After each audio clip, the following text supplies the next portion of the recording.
Good morning. Good morning. Welcome or welcome back to Bookeemonsters. My name is PK.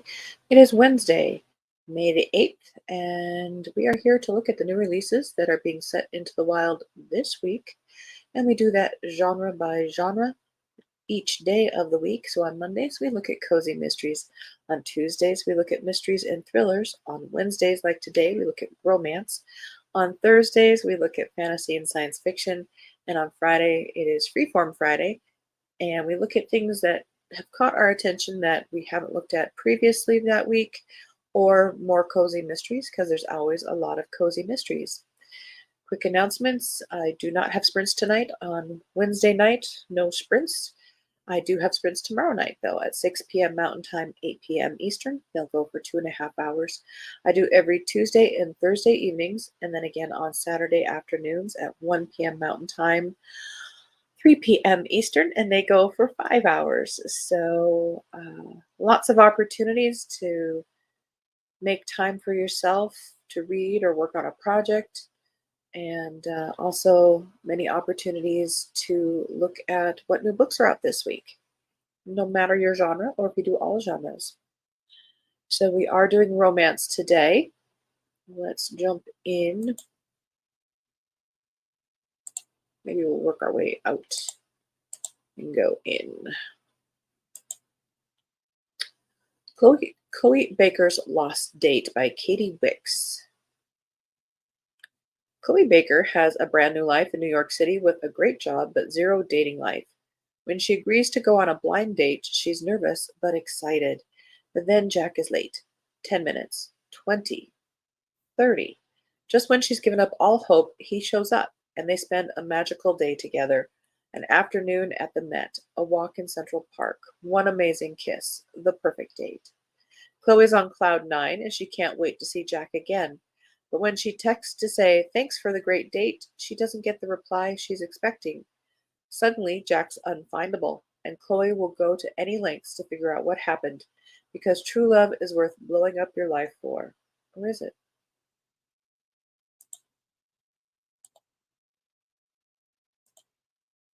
Or he's just not that into you. Although maybe it was the best friend who filled in for the guy who was supposed to show up. Lots of options there. Alternate Endings by Ali Rosen. About a single mother juggling home life and career who finds unexpected complications while in Ireland for work. Beatrice Leal's personal life is complicated between her divorce and her precocious 6-year-old, but the job she loves is the one thing she counts on to be straightforward. That is, until her boss's own divorce prompts a move from New York City back to Ireland. Now Bee's in Ireland twice a month for work. It's wreaking havoc on the custody agreement she and her moody ex are sorting out, while he lives downstairs in the brownstone they co-own. And to top it off, her company's new CTO turns out to be the boy who once broke her heart, Jack Sander. It's been 20 years since Bee and Jack saw each other. Their lives are both messy. So when they hook up one night in Ireland, they plan to just keep it a work fling that stays there. But the more time they spend together, the more Bee wonders if happiness might not always mean needing to have your life in order. Or is he just your one right after the divorce? You're not even quite divorced, it sounds like. Copy was required. This summer will be different. By Carly Fortune. This summer they'll keep their promise. This summer they won't give in to temptation. This summer will be different. Lucy is the tourist vacationing at a beach house on Prince Edward Island. And a Green Gables. Felix is the local who shows her a very good time. The only problem, Lucy doesn't know he's her best friend's younger brother. Lucy and Felix's chemistry is unreal, but the list of reasons why they need to stay away from each other is long, and they vow to never repeat the electric night again. It's easier said than done. Each year, Lucy escapes to PEI for a big breath of coastal air, fresh oysters, and crisp vino verde with her best friend, Bridget. Every visit begins with a long walk on the beach beneath soaring red cliffs and a golden sun. And every visit, Lucy promises herself she won't wind up in Felix's bed again. If Lucy can't help being drawn to Felix, at least she's always kept her heart out of it. When Bridget suddenly flees Toronto a week before her wedding, Lucy drops everything to follow her to the island. Her mission is to help Bridget through her crisis and resist the one man she's never been able to. But Felix's sparkling eyes and flirty quips have been replaced with something new, and Lucy's beginning to wonder just how safe her heart truly is.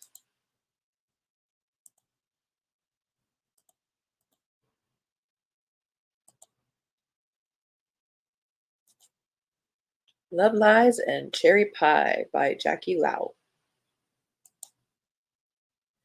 Mark Chan this, Mark Chan that.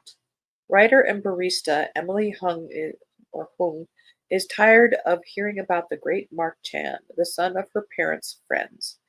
You'd think he single-handedly stopped climate change and ended child poverty from the way her mother raves about him. But in reality, he's just a boring, sweater vest wearing engineer, and when they're forced together at Emily's sister's wedding, it's obvious he thinks he's too good for her. But now that Emily is her family's last single daughter, her mother is fixated on getting her married, and she has her sights on Mark. There's only one solution, clearly. Convince Mark to be in a fake relationship with her long enough to put an end to her mom's meddling. He reluctantly agrees. Unfortunately, lying isn't enough. Family friends keep popping up at their supposed dates, including a bubble tea shop and cake decorating class, so they'll have to spend more time together to make their relationship look real. With each fake date, though, Emily realizes that Mark's not quite what she assumed, and maybe that Argyle sweater isn't so ugly after all. Dot, dot, dot, dot.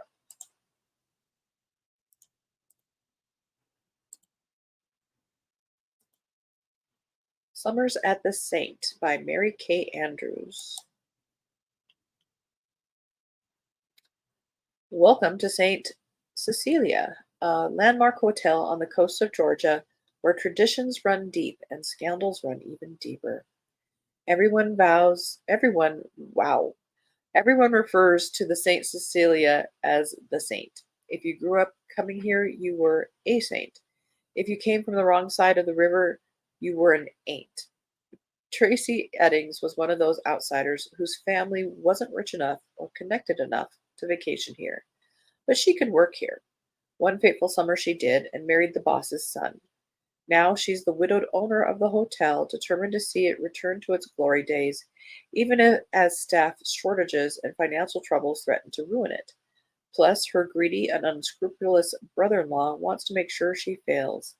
Enlisting a motley crew of recently hired summer help, including the daughter of her estranged best friend, Tracy has one summer season to turn it around, but new information about a long ago drowning at the hotel threatens to come to light, and the tragic death of one of their own brings Tracy to the brink of despair.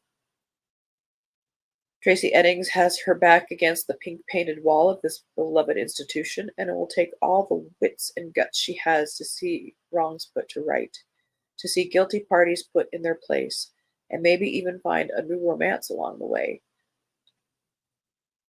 etc.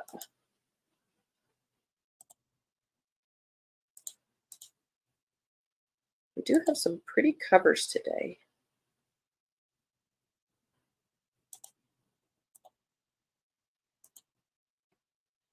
Love on a Whim by Suzanne Woods Fisher, third in the Cape Cod Creamery series, potentially trilogy.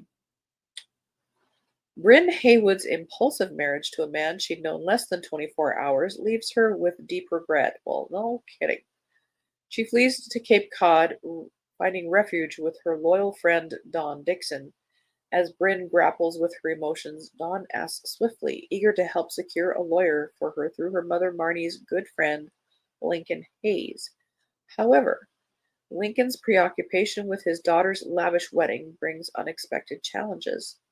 The arrival of Lincoln's estranged son, Bear Hayes, stirs the waters further. Alarmed by his father's extravagant generosity toward the Dixon family, Bear ignites friction between Marnie and Lincoln. As the wedding day arrives, Lincoln vanishes and an unwelcome guest makes a surprise appearance. Okay.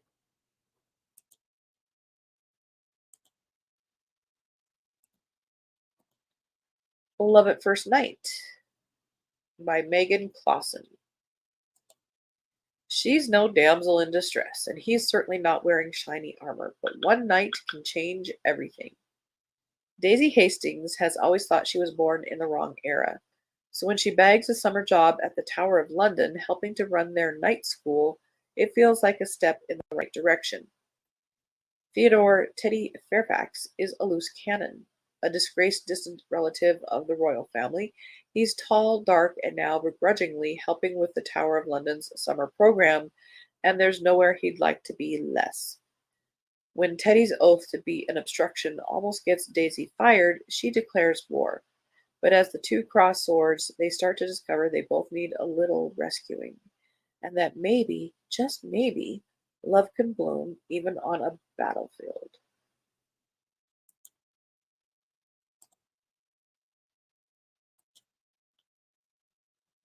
His Fiery Angel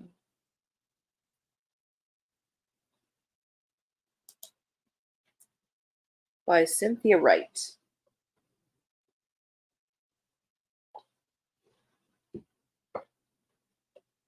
Fourth in the Rakes and Rebels, the St. Briac family. Proudly going her own way, Camille St. Briac cares nothing for her own natural beauty, nor is she interested in the London tone. Instead, she pours her energies into saving Cornwall birds called kittiwakes from those who would kill them to provide feathers for fashionable women's hats. Escaping from his past, rakish ornithologist Benedict Hawk travels the world in search of new species of birds, and the further that takes him from England and his unforgivable father, the better. But Pa's sudden illness forces Benedict to abandon a dream expedition and return to Cornwall.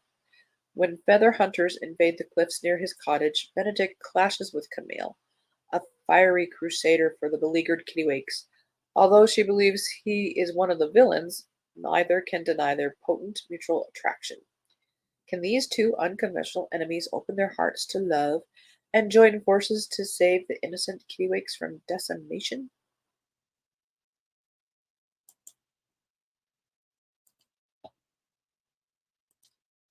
Highcliffe House by Megan Walker, a proper romance regency. 1813, Brighton. When Anna Lane offered her heart to Alexander Lennox, she did not expect to learn he had secretly promised his suit to another. Hurt and embarrassed, Anna begs her father to take her to the seaside where she can escape the gossip of the town and recover, but her father insists they remain in London so he can attend to some business. Feeling the sting of rejection again, girl, he has business. Anna longs for the day when she can dictate her own future and find a companion who will love her for who she is. Sorry, honey, you live in Regency, England. Born into modest circumstances, Graham's hard work and ability to spot a good investment has allowed him to provide for his mother and younger sisters. Now, with a new opportunity in his sights, Graham approaches Mr. Lane, his business partner and mentor, hoping to persuade him to travel to Brighton to close the deal. Graham must act fast, or else he might lose his chance to turn his meager earnings into permanent financial stability. To Graham's relief, Mr. Lane is interested in his proposal, but he counters with one of his own. He has business elsewhere, so Anna, whom he trusts with his business affairs, will accompany Graham to Brighton, and if she gives a good report, he will invest. Both Anna and Graham hesitate. Though they have a passing acquaintance through Anna's father, the two have never truly got along. Anna feels that Graham is only interested in money, while Graham feels that Anna is stubborn and self-absorbed. The two reluctantly travel to Brighton together, and Anna is determined to find fault with every inch of the seaside town, including Graham. She's tired of feeling like a pawn being moved about by other people's desires. But while staying at Heathcliff House and seeing the kind and gentle way Graham treats his family, Anna wonders if there is more to her rival than she thought. But it'll take more than a day at the beach for these two headstrong hearts to admit if they set aside their misconceptions about each other and be vulnerable enough to share their true selves, they might have a chance at true love.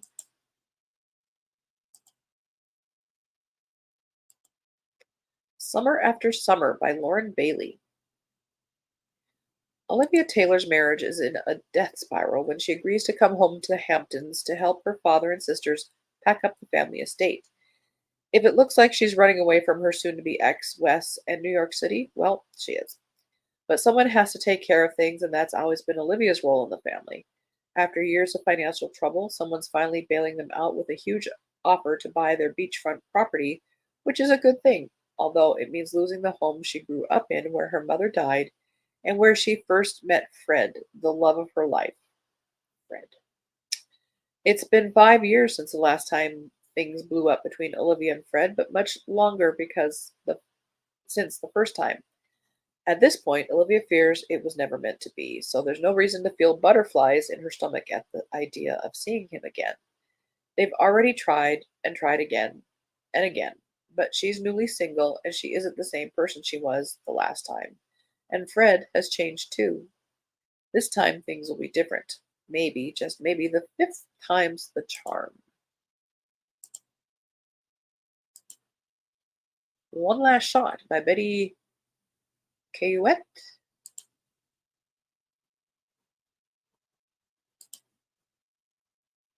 From the moment Emerson and Theo met as teenagers, they were inseparable, but just when they were when they finally expressed their feelings to one another, they were torn apart. Now, supermodel Emerson is nearing her 28th birthday, and she's tired of looking for love in all the wrong places. When the calendar reminder for the marriage pact she and Theo made as teens goes off on her phone, she realizes this is it. Her chance to rekindle the only romance that ever really made sense. Emerson convinces her grumpy agent to book her as the face of the fashion campaign that Theo, now a fashion photographer, is shooting. The good news, the campaign is being shot in ridiculously romantic Cinque Terre, Italy. I hope that I probably pronounced it wrong. The bad news, Theo might not be as happy to see her as she'd hoped. The two embark on a 4-day campaign that tests not only their feelings, but their ability to keep their hands off one another. But as roadblock after roadblock keeps them apart, Emerson starts to wonder, will this photo shoot be the key to getting one last shot at love? Or will it be the final goodbye?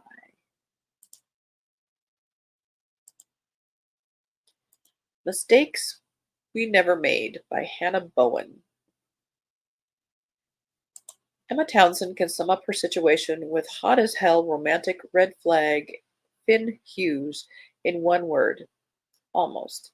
They almost dated in high school. They almost hooked up after college. They almost took things too far one magical night. Their whole story is one series of almosts and nearlies, and now they just kind of can't stand each other, like, at all. But this weekend, one of their mutuals is getting married, and Emma and Finn will have to pretend they don't remember how disastrous it was the last time they were in a room together. Emma's doing a stellar job of playing it cool until the bride goes missing. Now, with 2 days before the wedding, Emma and Finn are hitting the road in a sweet vintage sports car in hopes of salvaging someone else's happily ever after. Yet somewhere between Emma's breakfast burrito throwdown, a high-stakes kayak chase, it can happen, and an outrageous Vegas detour, these sworn enemies are crossing more than just state lines. As old feelings spark once more, Emma begins to question whether risking your heart is ever really a mistake. The Takedown by Lily Chu. Dequan's 5 easy steps to win the day and get the guy. Step 1. Meet Mr. Perfect. Flirt, daydream, hope. Step 2. Discover he's secretly the son of your uber problematic new fashion industry boss. Step 3. Realize your uber problematic new boss is seriously actually a problem. Step 4. Team up with Mr. Perfect in a dizzying corporate coup like something out of a glamorous old Hollywood movie. Costume changes, impulse Parisian jaunts. Mr. Perfect being, well, perfect. Step 5, win at everything and take over the whole dang world. For Dee Kwan, every day is the perfect day. No, really, she has a house she loves, a job she adores, and a ridiculously attractive nemesis who never seems to mind when she wins their favorite online game. How can life possibly get better? It can't, obviously. It can only get much, much worse. Soon Dee is forced to share her adorably cozy home with her parents and prickly estranged grandmother. Then she's tossed into the deep end, tasked with cleaning up a scandal for intimidatingly chic luxury fashion firm Celeste. If that weren't enough, she discovers that her hot nemesis works there too, and Teddy is nothing like the man she thought she knew. Before she can cry foul, Teddy comes clean about his double life. He's the heir to the CEO, and he needs her help to make Celeste a better place for everyone. But that means taking down the old guard, including his father, intent on standing in their way. Now in the center of a dizzying corporate coup, Dee is forced to decide whether she's ready to stop watching the world through rose-colored glasses and instead face the truth about herself, about her feelings for Teddy, and about what she's willing to do to truly make a difference.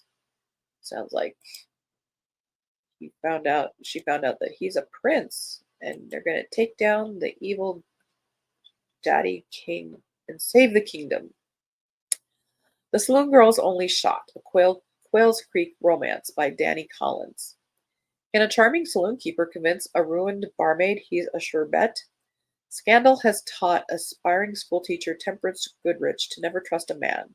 Stranded in lawless Denver City, she'll do anything to earn enough to return home before winter, even work as a saloon girl. But entertaining rough men who are starved for female company isn't easy, and time is running out. When Owen Stames finally finds a claim that pays, he's determined to prove the naysayers wrong and open his own saloon before the gold runs out. Too bad the sole vacant building is a former funeral parlor, and the only available employee is the prickly city girl who's been fired from every bar in town. Temperance is wary of Owen, especially when the accommodation he offers is a bed they must share. But when a brazen robbery nearly costs them everything, they realize they only have one shot at love, so they'd better take it.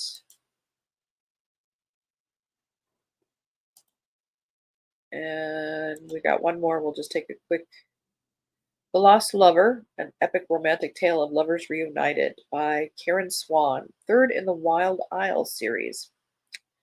Young Flora McQueen has always dreamed of more than a hard life on the small Scottish island of St. Kilda, but when she catches the eye of visiting adventurer and wealthy businessman James Callahan, her future seems brighter.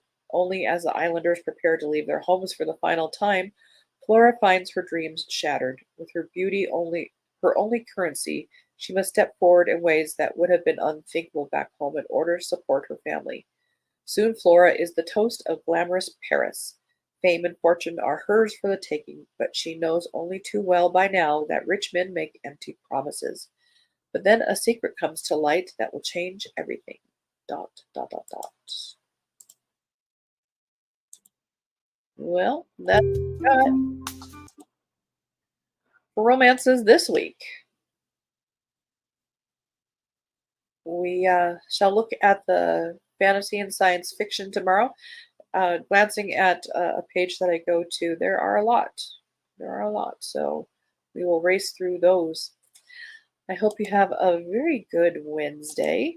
Again, no sprints tonight. I don't do them on Wednesday nights. Our next sprints are tomorrow night, Thursday night at 6 p.m. Mountain Time, 8 p.m. Eastern. And then the one after that will be on Saturday afternoon. Hope you have a very good day. Thank you so much for watching. I appreciate you so much. And as the banner says here, don't be a bookworm, be a bookie monster. Om nom nom. Have a good day. God bless.